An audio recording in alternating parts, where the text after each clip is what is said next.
My name is Matthew. I live alone with my cat Stella. A few days ago, she went into heat. Stella is strictly a house cat, even though she was found on a street, probably born in a cardboard box in a dark alley somewhere. She was rescued by a construction worker, which is who I got her from. He posted her online and with the headline, "In need of a forever home." I was in need of a pet, something to take care of, something to keep me company. My girlfriend of 2 years had broken up with me at the time, and I was taking it pretty hard.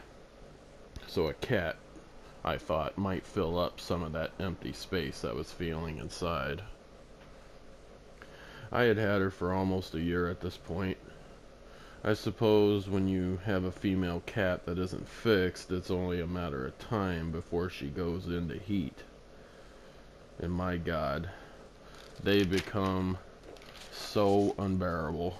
They start rolling around, sticking their butt up in the air, and making the most obnoxious noises, and especially at night. You cat owners know what I'm referring to.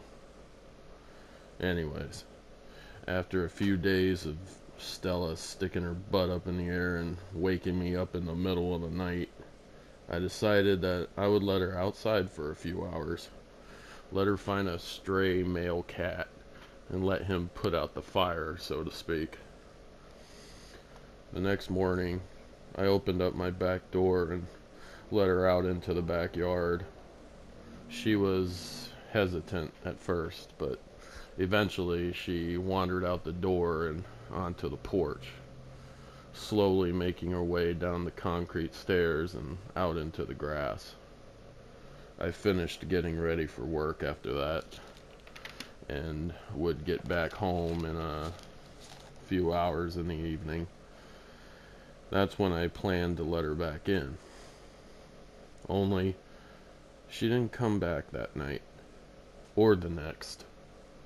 By the third night, I was fearing the worst for my Stella, and I was regretting my decision to ever let her outside.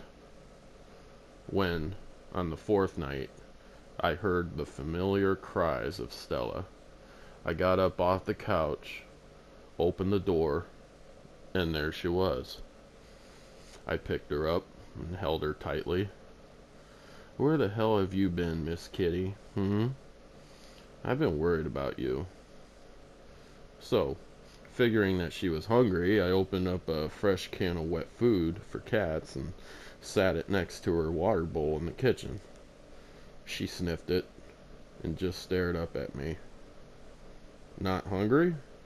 I asked her in a cutesy tone. She just kept staring at me. "Well, eat it when you're ready," I said to her. I left the kitchen and went back to the couch and resumed watching television. After a few minutes, she hopped up on the couch with me. I reached over to pet her, but she tilted her head away from my hand. This is when I began to notice that this was very uncharacteristic of my cat. She was a sweet cat. She would never turn down affection. "The hell's your problem?" I asked her, as if I expected some kind of vocal response. She just kept staring at me. I did my best to just ignore her and continue watching my shows, but her stare, it was so deliberate and intentional and even eerie that it was impossible to ignore. I waved my hand at her, trying to shoo her off. She didn't budge an inch. She didn't break her stare. I stared right back into her eyes, and something about it gave me goosebumps. I turned the TV off and stood up. Her cat eyes just followed me the whole way. "You can sleep out here tonight," I said to her. which is unusual because Stella usually always sleeps at the foot of my bed. But for the first time since I got her, I felt like I was alone again. Alone and stuck with someone that didn't want to be with me. I shut my bedroom door, put my nighttime clothes on, and crawled into bed. I got woken up around 4 in the morning by some noises of something hitting the floor. Hearing a break-in, I reached into the nightstand next to my bed and pulled out my registered handgun. I opened my bedroom door, and just like that, everything stopped. I walked out into the living room and saw that the front door was still locked. I checked the back door as well, and it was still locked too. There was no broken windows either. There wasn't any break-in. Then, what were all those noises I just heard? I went back out into the living room and saw the vases and picture frames that I had sitting on the shelf above my artificial fireplace broken and shattered all over the floor. "Stella," I said out loud. I looked around my house and she wasn't anywhere to be found. I cleaned up the mess and went back to bed. It was now approaching 5 a.m. I had to be at work in 4 hours and I needed to get some more sleep. I laid my head down, shut my eyes, but then a familiar pressure on my chest. Stella was laying on my stomach, and she sometimes did. "You've been a naughty kid." Just as I was about to finish that sentence, I opened up my eyes and saw the most horrific thing I've ever seen in my life. It was Stella, only her eyes were rolled back into her head, and a dozen slimy black tentacles were coming out of her mouth and ears. "Jesus fucking Christ!" I shouted as I threw the end of my blanket over her head, lunged out of my bed, and onto my cold wooden floor. I grabbed my handgun off the nightstand where I left it and crawled backwards on my hands and feet out of my bedroom. After a minute, I finally gathered the strength to get to my feet, but my legs were still shaking. I stood out in my living room, gun at the ready, waiting for this thing to come at me.